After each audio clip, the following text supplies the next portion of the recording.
Okay, my friend. Welcome, everyone. I'd like to greet everyone regarding our September Harwich Golf Committee meeting. And as per the agenda, invited guest Roman Greer. Thank you, Roman, for attending. And I just have a couple of brief announcements. I'd like to introduce to my right Mr. Steve Bellata, new to our committee, and to my left, Mr. Jack Conley. And I'll call on Jack first. He'll just give you a little brief resume as far as his experience and interest in the golf committee. Okay, great. Thanks, Clem. I live in Harwichport. I am a former director of computing and infrastructure for a mid-size manufacturing company in Andover. And right now I'm currently president of the Cranberry Valley Men's Golf Association in Cranberry Valley. And I'm involved with a number of other boards around the area. So, great. Thank you very much. Steve. Hi, I'm Steve Bellata, resident of West Harwich, full-time for the last 7 years, 8 years, I guess. Longtime member of Cranberry Valley. Professionally spent 40-plus years in IT, headed up infrastructure and support for State Street the last 15 years before I hung it up. Several other financial services firms. Worked last year worked the Yarmouth golf courses outside and in the pro shop, and currently as a little part-time gig I'm working with Clem over at Cape Cod National outside, and looking forward to seeing what I can do to help with the golf committee. Thank you very much. And you know, in a general way, I'd like to thank the selectmen too. As far as the vetting process was concerned, I had emphasized, and we've emphasized over and over, as far as the committee's concerned, we like the idea of we're running a business, and the selection of these two gentlemen underscores that fact. So, thank you. Next on the agenda, and we use this tactic just because it speeds things up. Our consent agenda, approval of the August 2018 minutes, and once again, Mike Sargent, I think did a great job with those. Motion to approve? So okay. Second. All in favor? Aye. Aye. Thank you. And now at least I didn't forget your report. Well. And now the director's report. And Roman is going to give us a follow-up on some of the items that were included in last month's agenda. So lights on, lights off, it's your prerogative, people. I like them on, but. Okay, then we'll leave them on. Roman, floor is yours. Okay, sounds good. So I'll go over a few things that have been happening at the golf course.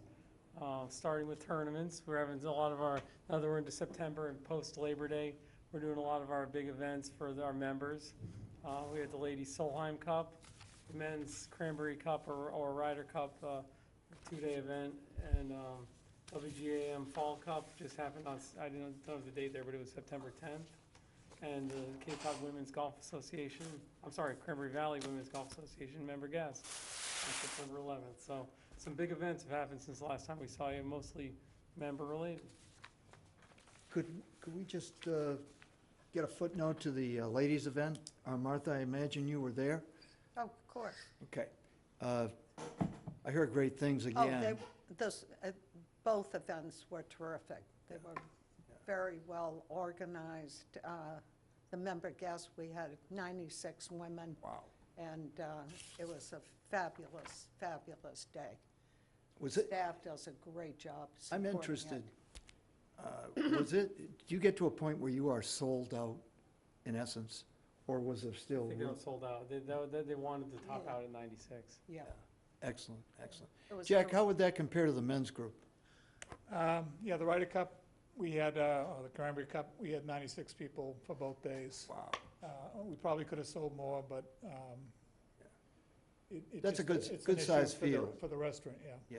Yeah. And plus the first day, we have some education issues. We had some problems of people not understanding the game we played, so we were certainly a little longer than we would have wished on that day. And I think next year we'll probably try to make it a carts-only event for both days to try to Yeah. avoid having that. Well, hopefully we will have that new cart fleet at your disposal. We had tried a very new thing that we worked with the Men's Association, and Bob Plinus in particular, in order to make sure that the second they finished in 4.5 hours, Bob asked us to turn on the lightning alarm at exactly 4.5 hours, and everybody must pick up and come in immediately. And even though the first round was so long, the second day when we turned on the lightning alarm, I don't think anybody was on the course. So Right. with that threat, everybody finished in less than 4.5 hours. Nobody wanted to be the people getting called up for the lightning alarm. One comment, Clem. Yes. It was glorious on the day that you had your member guest. Yes, I needed to get to the pro shop. yes. My mistake was trying to get through the porch. I know. I couldn't do it. Again, there's just too many people. I mean, unless I wanted to push people out of the way. So I had to, that's everywhere. So I had to walk around the other way to get in to see Rome. So, I mean, that was glorious to be able to see that kind of business, frankly, Yeah, at Hot Stove too. he did a great job. And the ladies do such a good job. Oh, it's You have such committees beautiful. that do so much work. Yeah, they're very much more, Yeah. have adornments than we do. Really good event. So those are But two the marquee minute's events. dry. Yes. Well, any other comments, people, regarding these year-end tournaments? I think I covered it. Yeah, excellent. Thank you, So Ron. another random thing that's going on right now is it's very important for next year. We're seeking interns for our 2019 season. The recruitment time starts right now for interns for next year as the golf professional management students get back to their schools. So I pulled this little snapshot off the Methodist University website where we are listed as an official internship site. There's a little dot on Cranberry Valley that says we've had interns since 2018. So this was our first year, but we've started something. We hope to land another wonderful intern next year, at least one. I think that has absolutely been an energizer. The people that you had on Yeah. board this year just seem to be very proficient. It's critical to our league play because, our head pro, Dick Fagan, we can't dedicate him solely, he has a lot of responsibilities, we can't dedicate him solely to administering the leagues. He needs a tournament intern, at least one, to run the leagues. You know, as a long-term adjunct to this too, because we discussed this within the committee, I think if we advertise it a little bit, one thing I think that annual fee players and/or Friends of Cranberry Valley could do is promote, Tom, the idea of housing and residences, making that available, because that is a key that a lot of young people, I would guess, Roman, do look at. It's a game changer, yeah. I've been told I can't officially do it as part of the job itself, but when they ask me, is housing available, if I said no, but I have some leads for you, that would be helpful. Maybe we could put the thinking cap on and come up with something that, would promote that idea. Just a thought. Tom? How many interns did you have? 2? And we only had one official intern, Oh, for the whole summer? yes. So, I mean, that we could ask the members if someone had an extra room that they Yeah. would be Yeah. willing to And pay them for, in other words, we could do it out of our golf improvement fund, I believe. Cape Why Cod not? Baseball League does it big Yeah. time Yeah. across the Yeah. Cape, so Yeah. it's already They do it there. all the time. Yeah. I don't think they've ever been asked. We could help spread the word. I've been told that because of the liability, we can't officially offer it as a part of the job. But if we said we don't offer housing, but we can offer you leads to possible housing and connect them with some members, it may be helpful. That'd be helpful, because I know the interns we've had the last few years have found the rent they've paid to be a burden. I wonder what the process is with the Cape Cod Baseball League. They charge $90 a week. Oh, they do, Kids So pay, the kids guest- pay $90 a week. to the To the guest host family. family. Interesting. Martha, maybe I'd be happy to. that'd Put be it out to something, the women's league you could and- dialogue with the women and, Yeah, we have our annual meeting next month. I'll be Perfect. happy to. because I kind of get the sentiment that people would be very much in favor of that, Mhm. Okay. All right, as you know, I presented the revenue last month. I handed out everybody I know there was, somebody on the committee wanted to see the expenses, so I broke out the expenses over the last 3 years to show how that computes with the revenue. Who's got that document? The one thing that you'll see on there that FY17, if you'll remember, was a bit of a rainy year, so we were able to cut a little bit on our salary and wages and our golf expenses because we just didn't need as many supplies, Yeah. and we were able to shave a little bit off the wages side of things to cut the total expenses that year. But once again, with FY16 and 18, we're dealing with kind of capacity years. They've been such good weather years. Exactly. Roman, does this include the, Fringe what they benefits? call the fringe benefits, the Yep. loaded salary part of No. the? No, It does not, okay. Does not. The town does apply that to your budget, though, no, doesn't it's not applied to our budget. That's what's, when you look at the total expenses and the revenue, the difference in the middle, which is considered the indirect cost, that's a big chunk of what the town considers the indirect cost. Where's that again? Hold on. It's not on here. It's not on there. There's, what they consider the indirect cost, which is employee benefits, legal fees, IT fees, things the town, we rely on the town resources for. Could I ask about that? So which column is that? The second column? I'm sorry, there's no column that shows, Right. But So- That's from the- where is it located? It's in the town. basically, if you look at the difference between the total and the revenue, Yeah. so the 300,000 or so dollars in there is what's considered the indirect cost, and we pretty much net a zero once the indirect cost is applied. So the loaded if you apply loaded wage rates, that extra increment can be about $400,000. Yeah, So you're down 380. Yeah. Three, Between 385-ish. yeah. That's where that is where it's floated for the last few years. But in the annual report, don't they include it? Because it seemed like the expense number was higher in the annual report. I'm not sure. I'd have to take a look at that. The expenses, the total expenses, they were higher than 1.4? Yeah, I thought it was in the 1.7 range. I'm not sure. These numbers are taken right off our munis reports, our accounting reports. And then the benefits I mentioned are not applied to our budget. Okay. I'm sorry, I'm a little confused. Yeah, 603,000 for 16 under golf expense. yes, The breakdown of that is a whole bunch of things, right? yes. We never get a look at what those things are. In other words, what we've talked about before is this Emerson College case, where you cannot charge fees beyond what it costs you to provide the service for which the fee is charged. Right. And we used to get all of the indirect costs and the rest of it breaking down. I haven't seen that for 2 or 3 years. And I'd love to get a copy of that. So Okay. it's really the town no longer gives it to us. I On the other have hand- access to it every day, so What? I have access to it any day. I'd like to see it. I mean, Okay, I don't know if anybody else feels that way, but I think we ought to have a look at exactly what's being charged to the golf course. That's all. Basically, it's the budget that I'm about to submit for the next fiscal Yeah. year, that's include groundskeeping supplies, office supplies. But we used to get it, and we don't get it. And so I think we should get it, because at least we need to be conversant with how the money is being spent. That's all. Good point. In, We do Anybody else? something about it. in capital outlay, this is the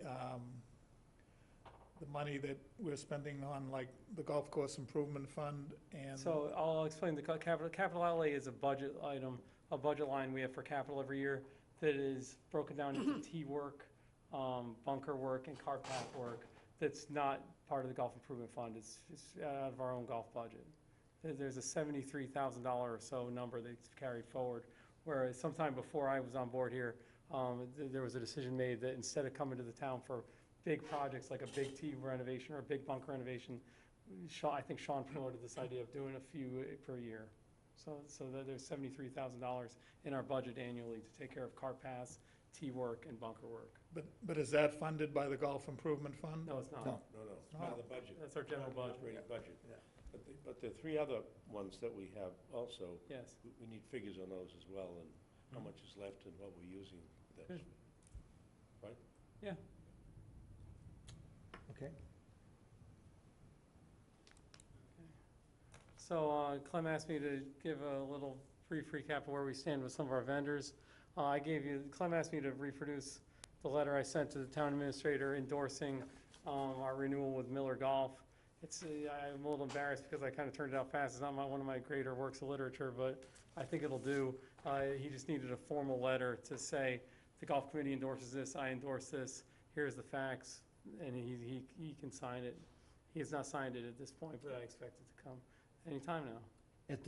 Steve or Jack, at the last meeting, we endorsed, continuing with the Yep. Miller Group, primarily because of the success that they've had and the high visibility, the positives that have come about as a He's result. happy with it too? He formally asked to be Yeah. renewed. And the other, if I could add, the other thing is that, Roland did a customer survey, and the response to the way he's handling these lessons has been superb. Very high results, yeah. Yeah. Very good results. We're thrilled with him. He does a great job. I think, as anything, when you have these relationships, like we'll talk about with the restaurant and Bob Miller Golf, they've just gotten better as each year goes on, where we were a little more integrated with each other. I'll move on to the restaurant.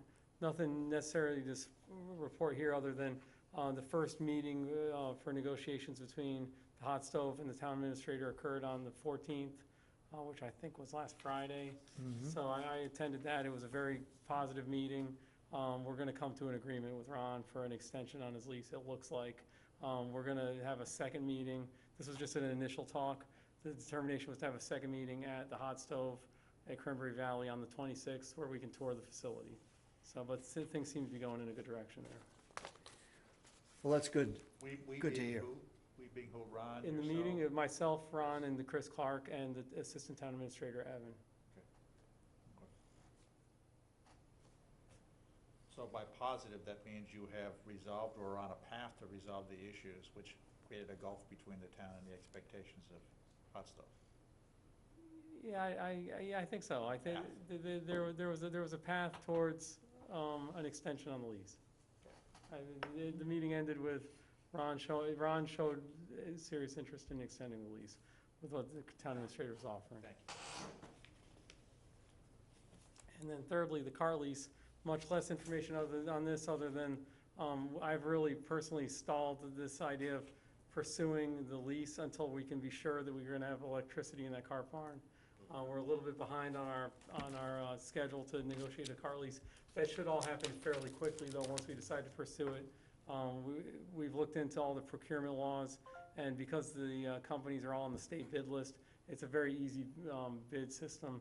So I don't see any problem with our timetable there, other than really dealing with Eversource and getting electricity to the car barn, which I'll get into when we get down to that part of the agenda. But so we're kind of on hold, waiting. I think myself and our subcommittee, we're ready to go and write up the specs for a informal request for proposal.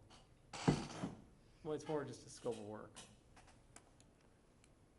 And then I've got a brief superintendent's report here. You'll notice how brief it is. I asked our assistant superintendent, Rob Donovan, to write it because Sean is out of town for a few days. So this is the part I'll just read from. Fairway aeration is taking place now on holes 10, 11, 13, 14, 15, 17, and 18. All tees have been aerified. Fairways that have been aerified have also been overseeded. All fairways have been fertilized. The golf course has responded well to cooler weather and a little rain. The irrigation system is running well. Very basic report there, but that's the time of year we're in. Question? Yes? Yeah. Wasn't there going to be some maintenance on the irrigation system and the well? Yes, that's completed. It is. That's completed. Thank you. You should add that to the, that's. This was just the monthly report. That happened earlier in the year. And it did take a long time to resolve that, Tom, but that's been resolved. Well, are you still just as satisfied, or Sean, just as satisfied with those aerators in 10, 11, and 12? That their operation and Yes. they're doing what they were supposed to do? Yes, yeah, turning over the water. We're working with a company to do water testing, and that takes a few years of samples to test to see if we're truly changing the composition of the water. Yep. But we were having that tested regularly. And I think the town administrator wanted us to report back next summer to see if the results have shown progress. Okay. But no, all's good. Visually, it's very good. I think we're not having the algae blooms we used to have. Excellent. Are they gonna do anything, Roman, with the sand traps that have the netting Yeah, we're coming out? we're gonna continue to do maintenance on a few select bunkers every year, just like I mentioned, out of that $73,000 that we have in the capital part of our budget. And that includes digging them back out and getting rid of the liner. The liner's gonna be a problem though, and instead, if we don't go in and rebuild every bunker, which we're not gonna do, we don't have the money to do that, or have that in the plans, it's gonna be a bunker at a time, or a few bunkers at a time, but definitely problematic design. That's what you're referencing. The Martha. the liner and the bunkers. Bunker liners. Yeah, The mat at the bottom. yeah. Is there a particular hole? Well, there was one, Seven. I believe it was 12, Seven's got an issue too. when the sand trap was right in the middle of the green. Maybe it's, oh, it was No, 12 is, terrible on the. Number solar. 12 as well, Jack? no, 12 is, the bunkers are on the No. right and left side. No, it's 14, that one, on hole 14. The one that you have to carry to get to the green? Yeah, Yeah. yep. Point that out. Seven's got fabric on the one in the front. It was that, Sean mentioned to me that he never certified that design for the bunker. We've discussed other ways to, in the future, when we do dig out the bunkers and want to, create some drainage through them, it's just not that way. The liner's a bad, it was a bad design. Yeah. It was a bad design. And that's what I have for you in my report. Okay, thanks, Roman. If there aren't any questions relative to the report, moving on to new business. In the preparation to successfully petition the selectmen with our rates and fees proposed for the coming year, this starts that timetable. That's why I asked Roman to make this introduction to the topic so that we're ready in October and so that we can get our public meeting published in advance so that we don't run into any technicalities. So, Roman, thank you. Okay.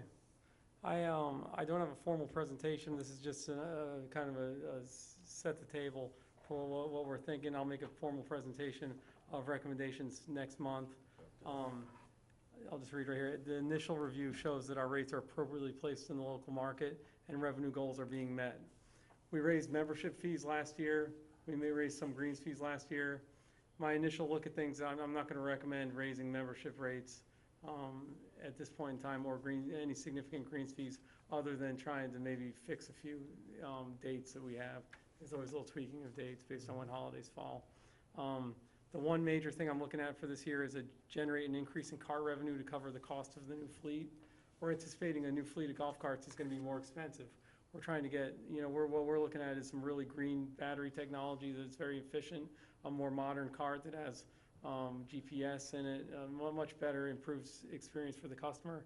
It's going to cost a little more money, so I'd like to cover that by increasing the cart fees. I'm trying to get, hopefully by next month, when I make a formal presentation, I'll have an idea of exactly how much more expensive it's going to be. I'm looking at either from $1 to $2 increase for 18 holes in the cart rate. So currently, we've been in a pattern of every other year. Yes. And you're confident that basically we'll meet our expense and revenue goals by keeping things the way they have been? Yes. Excellent. I don't see any need to, Excellent. I like the every other year model. I think it's a good model. I think that, I tried to get a good gauge, and I'll have a better gauge next month, because all of our competition is doing this right now, so I couldn't really tell. Barnstable Golf is going to be the first of our competition that's going to have an over $1,000 membership. They're raising their membership this year $90, it looks like. Once again, though, there's 2 golf courses, a lot more golf course access. I think we're well placed for what we offer. I think, anybody's welcome to chip in, but that's basically what I've heard too. A lot of these towns haven't been quite as progressive as we have been as far as, doing business each year, et cetera. And consequently, in recent news stories, town of Yarmouth, Dennis, Brewster, they have a lot of issues that they're dealing with, big money issues. Big money. Oh. Okay? I have a question. yes, So the Tom. increased cost would be electricity, right? So. Of the carts?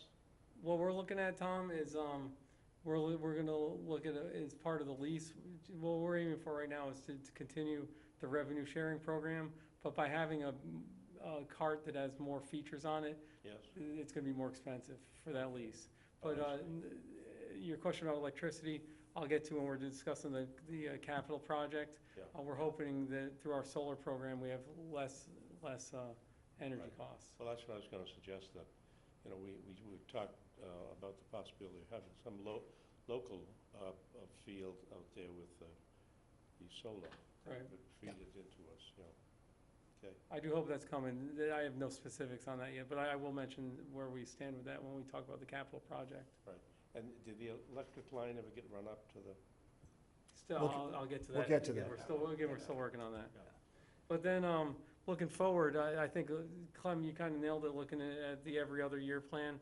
So, I want to really have a good plan that generates funds to pay for our capital projects, because I mentioned in the last few meetings, we have a lot on the table that we're trying to accomplish. The Mark Mungem T plan, which would be a T renovation of the golf course, he recommended that we do that over a 2-year period, and that's $230,000 over the 2 years total.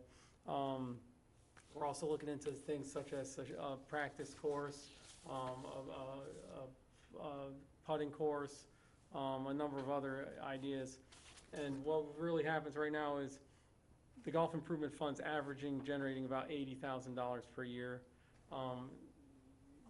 Where it stands right now, it has a balance of about $75,000. If you saw it on paper right now, it would say it was about $160,000, but that's because the money that was dedicated through the articles this year has not yet been spent. Once you take those 2 articles off of it, it's carrying a balance of about $75,000. So in order to fund projects like the Mark Mungem T plan, which would be $115,000 a year for 2 consecutive years, we're gonna have to build that balance up. So I think that we raised the membership fees last year by $20.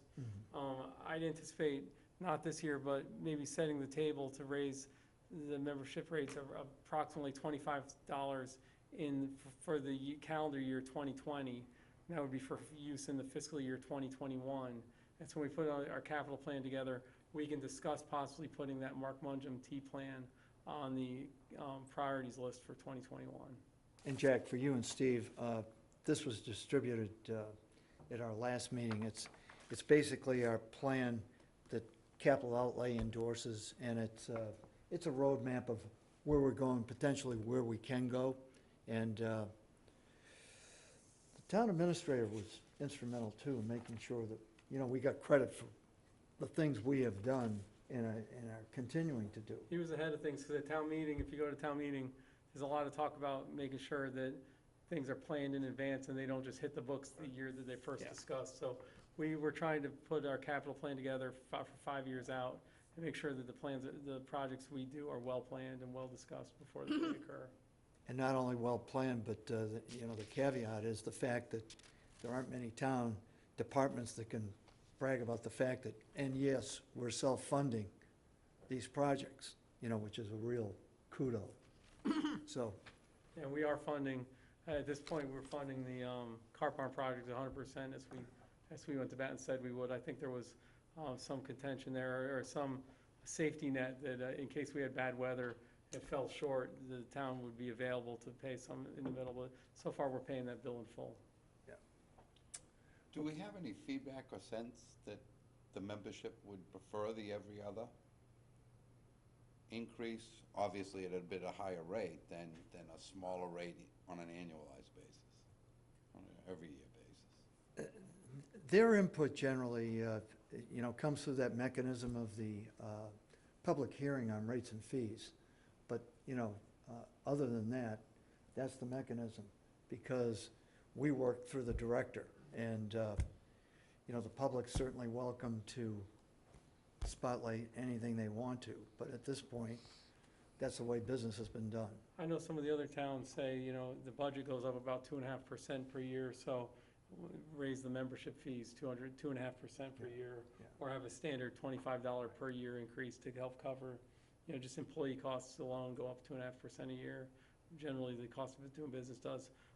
So other towns have discussed that, but I think that we all kind of copycat, and for the most part, it's a nominal amount every other year or so is what's been happening. Yeah, I think Tom. historically too, there's, I can remember in the past, we've had huge crowds here about Yeah. wage, and then the last few years, I think people have accepted now that it's all based on data and based on the market.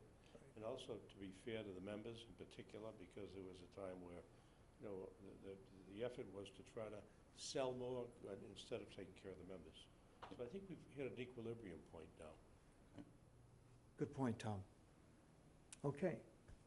Anything else there, Rome? No, so that's just nothing real concrete there, but that's setting the table for the discussion. That's my initial thoughts, and then what the initial data is leading Well, to. No change, excuse me. Sorry, no, Jack, please. No change in greens fee rates?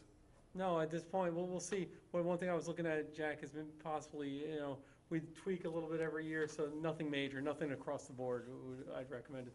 We did that last year, and we don't like to do that every few years. So one, as you mentioned, Steve, feedback from the members.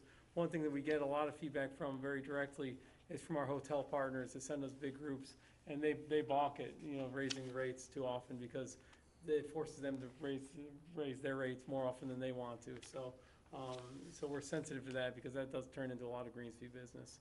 So we try to be sensitive to only increasing the greens fees every couple of years, if anything.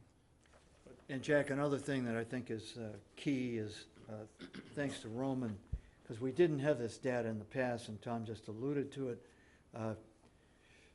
This past year we shared, and if you would like copies of this, we can certainly make it available, but it was a comprehensive look at greens fee history at Cranberry Valley from 2009, That'd be great. basically, you know, up until today. And then the other thing that is paramount is the fact that, and again, Roman did this on our behalf, it's a comparison of fees by municipality across the board as far as the Cape is Yeah. concerned. I'd So love to see it's that. very revealing. And it goes into all categories as far as adult, young adult, cart fees, et cetera. I just want to add to that, Jack, that Roman has credit for this because he analyzed the anticipated low participation times during the seasons, and then plug in for that certain kinds of things that would then provide more income, because otherwise it's fallow. So you deserve a lot of credit for that, in my mind, because we are competitive with others. And I see on the TV is a couple of places now that are advertising these funny rates, that if you join now, you get free golf until December or something. So, They give away the winter. we don't need that. Oh, and one of the things that, one of the things that Clem and I were talking about just prior to the meeting is, I think it might be a useful piece of information for the members, if nothing else, is just do a comparative analysis to the Fed CPI. I mean, it's, you know, the CPI rate's running at about 2.1% a year for the past few years, and that the increases that you've shown, you're well below that. So, I mean, Yeah. everything does go up, as you say. Expenses go up every year, and yet the efficiency that you're providing at Cranberry Valley is showing that you're not increasing the rates at that same percentage. Right. So it might be, and most people, lots of people my age and older are very much aware of what the Fed CPI is, because that's what drives the Social Security increases. So they know what that number is, and if you can show that we're at or below Sure. that on an operating basis Good point. increase, it shows the efficiency gains that you're making. Continuing that comparative analysis also supports and illustrates for people, okay, that reinforces the value that they're getting with Cranberry Valley. Yes. It really does for people. And now, if it's a huge effort to do that, then we have another conversation, okay? But just continuing to update that as opposed to periodically having to go back and updated every third year or something, that takes a lot more work. Sure. But if it's something that can be done, and to have that as a secondary document to sort of support the rate and fee structure recommendation. What Tom said about the equilibrium is so important, that there's really that equilibrium, that the members feel like they're getting a good value. Yep. And it's one of the things, we always have to have our hand on the pulse of.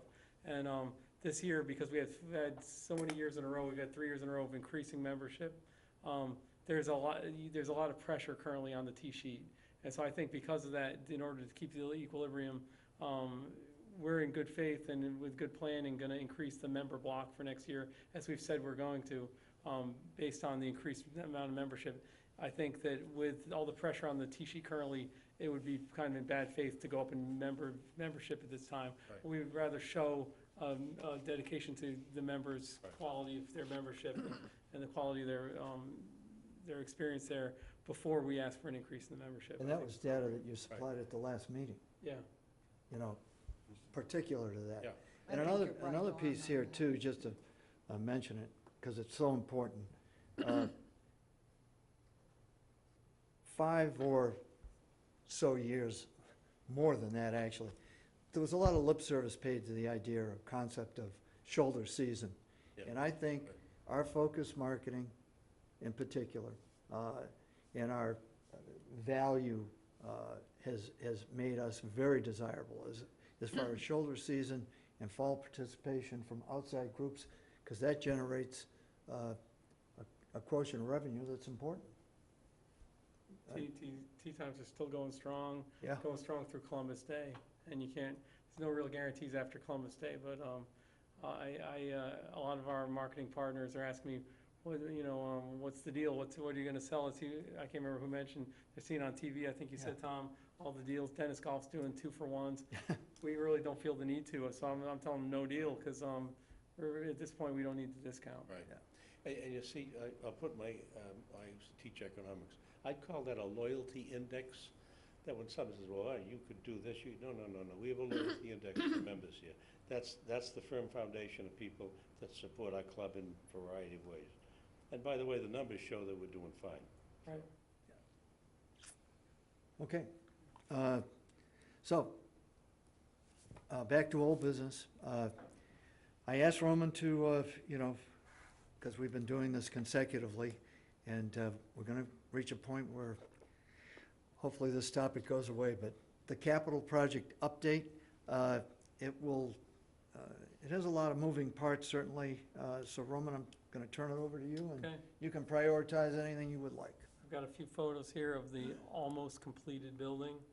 It's getting very close to completion as far as, remember, it's just a shell of a building, no electricity at this point, but it's got the building and the drainage will all be completed very shortly. Here's the west end of it. Here's the north end, and if you use a little imagination, down to the left side of that photo, you can see where the cart path is going to be that comes up from the 18th hole. And this is standing in the building. When you're standing in the building, you really get a sense of, like, wow, this is a big building. So we're going to have plenty of room to do what we want to do. I think it was a very well-designed building. Once again, we went with a building designed for 96 carts. Our current fleet is in the low 80s. And so I think when we negotiate a new car lease, we're aiming for 80 carts plus a few of the work carts. So we should have plenty of room to grow the fleet. We'll have room for another dozen carts or so if we ever choose to grow that way. But we don't want to jinx it, because anyone that has ever owned a garage knows what Yeah. happens. You see us every night We trying to just- shut that we gate. gotta- Accumulate stuff to fill We it. got to make sure that we don't let Sean get through that door. I keep predicting. So the building is right on path. We're starting to plan, they still have to put the garage doors up, but we're starting to get ready for a walkthrough, a punch list, where we go through it and really check off that they accomplished everything they were supposed to accomplish. It looks really good. The workmanship's very good, though. Have you people gotten general reactions regarding the building? Yep. I mean, They want to know when it's going to be done. well, I know I've that. Over and over and over Yeah. again, when it's Yeah. going to be done. That's They all like they it. care They say it's about. large, and do we need something that large? I said, yes, we do. Yeah. They said they're favorable in terms of its looks, in terms Yeah. of the quality. I like the aesthetics, and when we get to that, They'd rather have it go to the clubhouse. Say what? They would rather have the money go to the clubhouse. They want the parking spaces Yeah. back desperately. Yeah. Well, when we see the landscaping plan, which I'm sure you're gonna get to and so on, it will dramatically change that look too. It's just the one thing, and we talked about it briefly last meeting, is to name the building, and the fellow I was thinking of was the fellow who donated the land to the, Mr. the golf Musselman. course some years Yeah. ago. It would be very appropriate to do that. I don't know how that's gonna happen, but I think we should probably talk about it before the selectmen decide to name it for someone. Exactly. Chances Good are, point, Tom. we're gonna open, we're on path hopefully to open next season in April with a new cart fleet and a completed building and landscape plan. Overlay the parking lot in April when the plant's open. So, if you want to aim for a May 1st dedication or something like that, that's probably a good date to aim for. We That's, should agree on who it's gonna be dedicated to, I think, and make a recommendation. thank you, Tom. I'm gonna just make a note of that, Roman. May 1st does sound, that The would be parking great. lot should just be completed. Exactly. Okay, Okay, next, the big progress that's been taking forever is that we're getting somewhere with Eversource. Don't feel like you need to read any of this, but this is a copy of the electrical design they sent to us. They are requiring us to upgrade every wire on our property in order to complete the service to the new building. But as you see at the bottom yellow part, there's a column that says Customer 2, and there's another column that says Eversource 2. So we're currently working that out through the town administrator to negotiate with them who's paying for what. And the town administrator is adamant we're staying on our budget with this, our project budget. So that's, progress is being made with Eversource. It's slow progress with them. how long has that actually been ongoing, Roman? Because I don't think people realize this is our biggest obstacle to date. And I think it's incumbent for the committee to understand where the roadblocks have been. We It filed a hasn't work been order with them last winter. So, we filed- last winter. Yeah. So I think that underscores what we're up against. And it's not just us. How are Harbor's and Yeah, Waterways they're doing? dealing with them also, they're dealing with all the same people. They've got a monopoly and we're, I'm not sure what the problem is, but, why don't we get political and take our representative and say we got a problem? Eversource, we need to get someone to push them so that we're not delayed. Things are working, Tom, that may be a good resource. The town administrator is often offering all the town resources, and he's considering using the town legal. Okay, good. And Okay. then one last thing, there was some exciting news on the solar front. I'm gonna be very vague here. There's a new program called the SMART Smart. program. And the reason I'm gonna be vague is the town administrator and the assistant town administrator were giving a general proposal, or I'm sorry, just a general talk about the SMART program. And they thought it'd be great for the golf course. They invited the person back to do a golf course specific or a project specific talk to us. In what I got from the not being involved in the presentation, but the assistant town administrator told me this could be a situation where we end up with free solar panels, a free car park, and basically we get all the electricity we need and they take the excess. Right. I think it's important, however, for us to figure out where the site is on our golf course. Should be The roof of the blind. car barn, we're talking about the roof of the car On barn. the car barn? The roof of the car barn Oh, and possibly a okay, car that's fine. park. That's fine, because you don't want to make it unsightly. No. No. that's why the roof spec, Tom, Yeah, great. is built in such a way that it will remember that, accommodate yep. those panels. Yep. That was one thing, Jack, that we made sure, when this went out to bid and so on. But are you gonna run into a situation where this is gonna be a slow project to get done too? So, where we stand currently with this, Jack, is this is gonna be the last part of the project. We're gonna get this building up, running, electrified, and we're ready to pay an electric bill on it currently. So Okay. we don't need the solar component right away. The solar component's gonna happen once the building's complete and ready to operate. Okay. Do we have a warranty for the roof of the barn? All right, Do we know this, what this the barn term was is? spec'd out, Steve, to answer the question, not to jump on it, but because of the new state mandates regarding hurricane shear, et cetera, it's all spec'd to that standard. But again, what's the length of time? And the reason why I'm asking that is, most solar panels are guaranteed for 25 years. you want to make sure that your roof is coterminous with that, because if you have a roof problem, after your solar panels are on the roof, it's very expensive to take your solar panels off, repair the roof, and put them back on. So even if it costs a few dollars more now to make sure that the roof is warranted for the 25 years, Right. let's make it coterminous with the solar panels, because it could save us a lot of money down the Okay. line. I'm quite Well, sure that's- that was in the specs of Yeah. the building. It was, and the other thing is, that's another good reason to have someone else, basically. Those are your panels, when it comes to any problems like that. But it isn't the panels, The it's, roof. it's The the roof itself. deinstallation in order to get to the roof, to repair the roof, and then the reinstallation. How do we capture what Steve just said and make sure that that happens? I mean, can someone? Yeah, I mean, I think we can check. There must be a warranty on that. We can go Yeah, back to the Cardozo. bid. Go back to the Yeah. I bid mean, document. chances are it's there, because Yeah, most, yeah, right, most but- household Yeah, just to warranties, just to Yeah. think it through warranties in are 30 advance. years now. But the So- roof isn't shingled, is it? No, No. no, it's steel. Yeah. I mean, So I'm not so even there's sure. no issue at all. No, I wouldn't think there's an issue. No, it's just steel with brackets that are ready to accept the solar panels. Yeah, okay. Okay. That's what I had for you. Okay, so we've covered solar, we covered electric, et cetera. There's still, and I just would humbly ask that we follow up on this. Going back to the June meeting, Mr. Kingsbury, who was on the committee at that time, supplied information about an alternative to the water containment system that's part of this project, UMass. And when Mrs. Skorelski was here with USGA overview, he also gave us a green light, Jack, with a contact within the USGA, et cetera. And I just would like to see that followed up on, because either we spec'd out a system, if you remember, and put in a dollar amount that was, part of the project, and the UMass project sounded very enticing because it was a lot less money, but I think we've got to know where we're at as far as I have that's no concerned. information on that. Sean has been in touch Yeah. with UMass.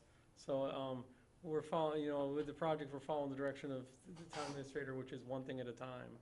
Is basically, don't start other aspects of the project all at once. We're working on the building, then the electrification of the building, and moving forward in that direction. So we haven't gotten to the point yet where we're Okay. ready to Yeah. act on a containment Yeah. system. But just, Sean is in touch with UMass on the specs for that, and I think we'll be ready to go when the time comes, which I think is gonna be next spring. Basically, what we're looking at is an area, either in the area currently under construction, which was the original site, or what we're looking to do possibly is move it out to the easement by hole 17, where we're gonna put the system. But that's still just being discussed. Okay, okay. Any other aspects of the project you can think of? Just Tom. wondering, weren't we gonna also reskin other buildings under Yep. this same project? Yeah, so we've That takes explored, so there's the old maintenance building that's original from 1974. Yeah. That there is $100,000 in the project to reskin it. We reached out to Cardosi, who's doing the building currently, to see if we could cover that as just a change order with them since they were on site. We thought that because they came in as the low for building the building, Yeah. and they've done good work, that we'd get a good price from them. We didn't. The price was high that we got from them. The town administrator does not want to sign on for it because we've been over budget in a lot of different line items in just building the building itself. Yeah. And so he doesn't want to go over on the reskin. Yeah. The reskin, Sean's advice is, this building's been here since 1974, it's not going away next year or the next year. Once again, we're really focusing on building the car building at this Yeah, point, okay. and then seeing where we stand once we get the electricity done, which could be expensive, and tackling the reskin at any point in time. It's not something that really will affect any of our customers. Yeah. It won't affect his equipment at this point in time, so Yeah. the building does need some attention. But what, we got a price that was over what we had set aside from Cardosi, and it was basically just for the panels. It didn't address, like, the car barn has a nice knee wall around it. Sean would like to do the building with a nice knee wall so you can address water and drainage and things like that. The bid for Cardosi that was over our budget didn't include any of that. It was strictly new panels, a new roof panel. No insulation was included, so it was too much money. So we're pausing on that at this point in Okay. time. Thank you. I think, Tom, I think basically what it underscores the fact, we live by this credo, do it once, do it the right, it's kind of No, no, cliched, but no. when they built that building, and that was input from Cardosi, because they did it on the cheap, Steve, and, tacked on, Yeah. just reskinning it alone, there were a lot of twists and, Yeah. and, Yeah. Since 1974, it's had a lot lot of additions, Add-ons. add-ons to it. Yeah. So- It's a bigger job. Unfortunately, the $100,000 that we came up with to reskin it, that really was following. We actually had good numbers on that because it was going with very similar specs to a building that was built at the built by the highway department. It turns out it's not it's not realistic at this point in Yeah. time. and We'll see. we can handle that as it develops. Yeah, Well, the Tom. thing is that if you look at it, it's not a it's a golf course building, it's a building used in the golf course. But you've also got a lot of other buildings by the town. There may be something that the town is gonna do to refurbish a lot of these buildings that were built in a certain time. Mhm. So we should pay attention to that. If so, we should hop in and say, you gotta do that building too. Right. So- And if Because you it's look not at, part of the golf operation. It's If you part of look- maintenance, and we're using maintenance now for other functions, right? Right. So and if there you is a look at connection. the transfer station, to your Yeah. point, I mean, Yeah. they've Exactly. done a nice job up there, Yeah. We should get in that line. Just one, Roman, Yeah. is the temporary fencing gonna, in other words, the parking spaces, is there a target you're looking to eliminate those, or are they gonna be there We're going gonna walk forward? the site in, I think, in about 10 days or so, and discuss the beginning of the landscape project. It's gonna go in front of the building there, so we'll see. We're gonna discuss that in the next 10 days when we go walk the site, and plan out what we're gonna do this fall for landscaping. We may keep that temporary fencing up just while we're working on the landscaping in front of the building. Someone made a comment to me yesterday that people are in the habit now of parking on the grass. And that was, we had conversations about that it was okay to do that. Now people are in the habit of doing that, okay? Can we somehow entice them to park back in the pavement again once we get Yeah. this done? I think I joked with Tom about that when I first came in, to say, I'll drive in very early in the morning and the parking lot's completely empty, and the first person that drives in dumps their car in the grass. And then anything goes now, so no, that is gonna be a challenge. Yeah. We'll handle that with some signage You and knew some. that would happen. Yeah. You had a couple of strokes to their score for anybody that's parked on the grass? It really, I know it's been an inconvenience for our members and our customers having to walk so far. I've walked a lot of miles in the parking lot this summer, but I'm actually happy the way that it's worked out. It has worked. We haven't had people, when we were going into the season, we were worried, are people gonna be parking down on Oak Street, or is it gonna go that far? And it really has never gotten beyond the first entrance to our parking lot. So, We were, Roman, I Very just have fortunate. one question. And it's just because a number of people have asked me, and I'm really not quite too sure. But when you come off the 18th with the new car barn yes, and the drive behind the building, yes. if I'm coming off the 18th and I will drive my cart up to the cart barn, Right. adjacent to the parking lot. Right. And the reason I'm asking is that a number of people have said, is that going to take away from people going into the restaurant?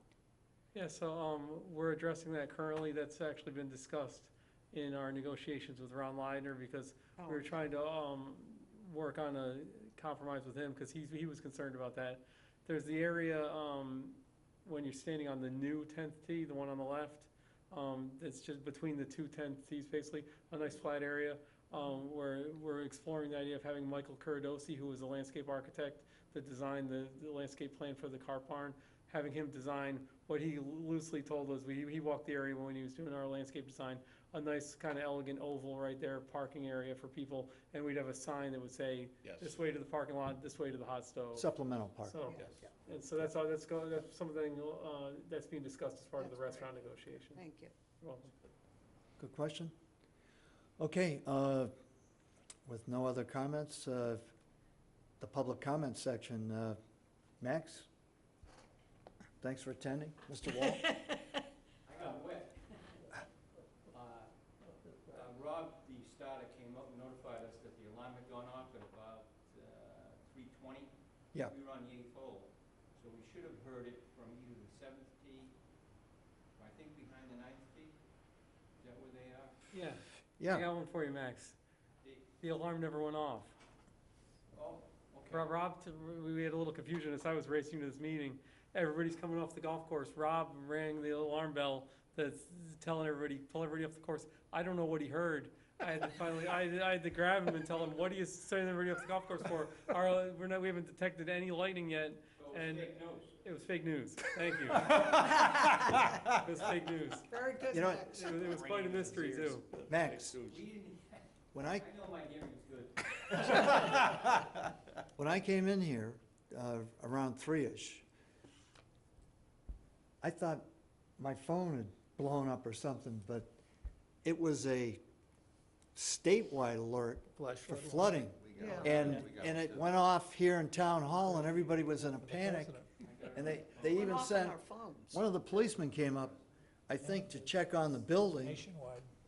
So, That's right at the same time Rob pulled everybody off the golf course. I kept probably what asking it him, are you sounds talking about your phone? Because our lighting system's not showing anything. The good news is it started raining right then too, right? So people were racing off the course because of the rain. okay. Yes, Pete, thank you. I just wanted to get clarified when the electric carts are gonna be available, because people keep asking me, and they assume that when we get the new cart bar, we're gonna have electric carts, and I don't think that's the case. No, that's not the case. So is there a timeline when we might get electric carts? Peter, right now we're operating for a brand-new electric cart fleet to start next year, have them by April 1st. But we're hesitating on putting out the bid documents at this point until we clear all of our obstacles with Eversource. We can't guarantee at this point we're gonna have electricity at that point. Our fallback, and don't tell people because they'll be in a panic, our fallback is that we reach out to Yamaha and ask for a 6th year on the current lease while we address our problems. I don't think we're gonna have to do that, but I wouldn't sleep at night if we had signed an electric car lease and we can't guarantee electricity. Okay, thanks a lot. You're welcome. Okay, if there are no other comments, I just have a couple of summary things I'd like to touch on. People, if you want to put these dates into your calendar, not that there's anything monumental here, but in October, the third Tuesday of the month would be October 16th for our monthly meeting. Okay? For the month of November. And I'll leave this flexible based on the committee's desire. Just throwing this out generally, you might want to move this date. It's Thanksgiving, blah, blah, blah. Tuesday the 20th would be the third Tuesday. So you might choose to look at the 13th as an alternative date, whatever.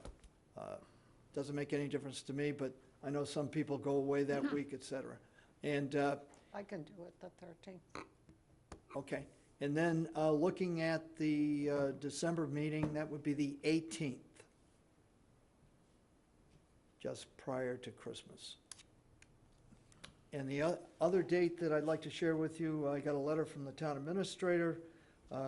I have been invited, as well as anyone on the committee that chooses to do so. We have an annual meeting with the selectmen, and it's just it's a simple overview of how the committee stands. Do we have, is our committee full? How is attendance, et cetera? And it's optional, but I have supplied in the past an overview too of what we've accomplished and what we hope to accomplish, you know, in a concise one-pager or so. And I'll share that with the committee in advance. So if you had that opportunity and you wanted to, When you is wanted that to meeting, come, Bob? What day is that? October 22nd, 27th? 22. Oh, 2/2. What time? It's traditionally, Steve, the selectmen's meetings, I believe, help me out, Pete, 6:30. 30 on Mondays. Yeah, 6:30 on Monday. So, Clem, did? yes, Jack. Don't we have to have a public hearing on the rates too? As soon as Mike and I reconnoiter on this, we're gonna run that past Anita and Sandy Robinson. I will let you know by email exactly when that public hearing's gonna be, okay? I would think, Jack, based on our timetable, that the public hearing most likely would be scheduled for the 23rd, which is a Tuesday, October 23rd, the week following our meeting. That way Roman's done his due diligence, we've shared the information, at least at this level, and then the public can weigh in as far as how they see things. Okay? Thanks for your attention. I'll see you next month, everybody. Thank you. Okay? Motion to adjourn? Have a Motion great to trip, adjourn. John. Non-debatable. So moved Okay. to adjourn. Yeah. Thank you. All in You two favor? have a great Aye. trip, Martha. Thank you. Next time, too? You too. That's a good, I'll be here. good group. Oh, Tom. Italy?